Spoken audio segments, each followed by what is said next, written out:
আজ আমরা কদরের রজনী গোপন রাখার কারণ সম্পর্কে জানব। হাজার মাসের চেয়েও শ্রেষ্ঠ যে রজনী তা হচ্ছে লাইলাতুল কদর, যে রাতের কল্যাণ ও সওয়াবের কথা কোরআন ও হাদিসে বর্ণিত হয়েছে। আবু হুরায়রা রাদিয়াল্লাহু তাআলা আনহু থেকে বর্ণিত, নবীজি সাল্লাল্লাহু আলাইহি ওয়াসাল্লাম বলেছেন, যে ব্যক্তি লাইলাতুল কদরে ঈমানের সঙ্গে সওয়াবের আশায় রাত জেগে ইবাদত করে তার পেছনের সব পাপ মোচন করে দেওয়া হয়। আর যে ব্যক্তি ঈমানসহ সওয়াবের আশায় রমজানের সিয়াম পালন করবে তারও অতীতের সব গুনাহ মাফ করা হয়। সহিহ বুখারী হাদিস নম্বর 1901। মহিমান্বিত এ রাতের গুরুত্বের কারণে রাসূল সাল্লাল্লাহু আলাইহি ওয়াসাল্লাম এ রাতের অনুসন্ধান করতে বলেছেন। আয়েশা রাদিয়াল্লাহু তাআলা আনহা থেকে বর্ণিত, রাসূল সাল্লাল্লাহু আলাইহি ওয়াসাল্লাম বলেছেন, তোমরা রমজানের শেষ দশকের বেজর রাতে লাইলাতুল কদর অনুসন্ধান করো। সহিহ বুখারী হাদিস নম্বর 2017। প্রশ্ন হচ্ছে, এত গুরুত্বপূর্ণ রাতকে আমাদের থেকে গোপন রাখার রহস্য কি? এর যথাযথ কারণ একমাত্র মহান রব্বুল আলামিন ভালো জানেন। তবে ওলামায়ে কেরাম মহিমান্বিত এই রাতকে অস্পষ্ট রাখার 4টি রহস্য বর্ণনা করেছেন। তা হল, নম্বর 1, কদরের রাত নির্ধারিত থাকলে অনেক মানুষ এমন হতো যে শুধু ওই রাতেই ইবাদত করত, অন্য রাতে ইবাদতের প্রতি অতটা গুরুত্ব দিত না। মহান রব্বুল আলামিন এই জন্য অস্পষ্ট রেখেছেন যাতে রমজানের শেষ দশকে মুসলমানরা পুরোদমে ইবাদত বন্দিগিতে লিপ্ত থাকে।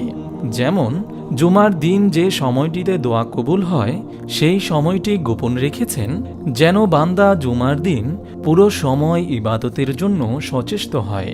হাফেজ ইবনে হাজার রহমতুল্লাহি আলাইহি ইঙ্গিত করেছেন যে লাইলাতুল কদর গোপন রাখার রহস্য হচ্ছে যাতে মানুষ ওই রাতের সন্ধানে কষ্ট করে তা পাওয়ার জন্য আমল করে।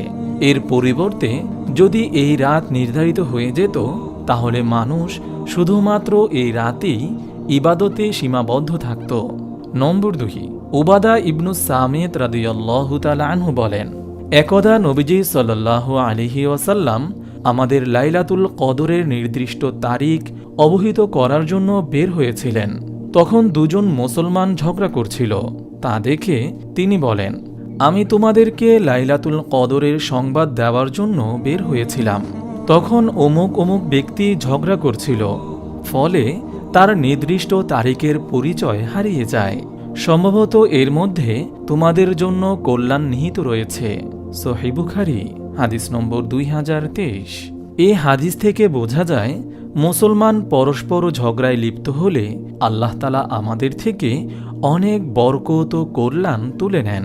এটা আমাদের জন্য এক ধরনের সতর্কবার্তা যে পারস্পরিক কলহ বিবাদ আমাদের ধ্বংসের দিকে নিয়ে যায় এবং কল্যাণের পথকে রুদ্ধ করে দেয়। নম্বর 3, মানুষের স্বভাব লুকায়িত জিনিস সন্ধানে একটু বেশি মরিয়া হয়ে থাকে।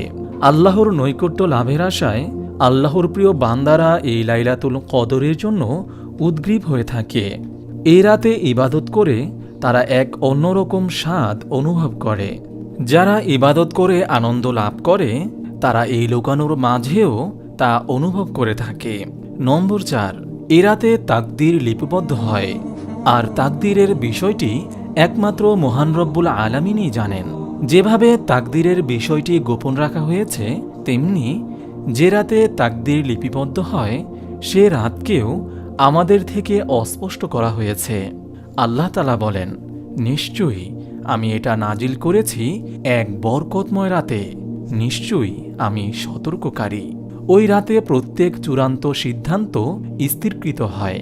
সূরা দুখান আয়াত 3-4।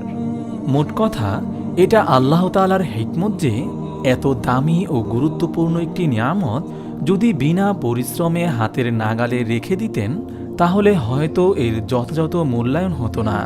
এজন্য বলেছেন যে এই নিয়ামত অর্জনের জন্য সাধনা করো। আল্লাহর কাছে এই সাধনা অনেক প্রিয়। তাই আমাদের কর্তব্য রমজানের শেষ দশকে আল্লাহর ইবাদতে নিজেকে মশগুল রাখা। মহান রব্বুল আলামিন আমাদের সবাইকে এই রাতকে পাওয়ার জন্য 29 তারিখেও অধিক হারে ইবাদত করার তৌফিক দান করুন। আমিন। আপনি যদি এরকম ভিডিও আরও পেতে চান তাহলে এই চ্যানেলটি সাবস্ক্রাইব করে পাশে রাখা বেল আইকনটি অন করে দিন।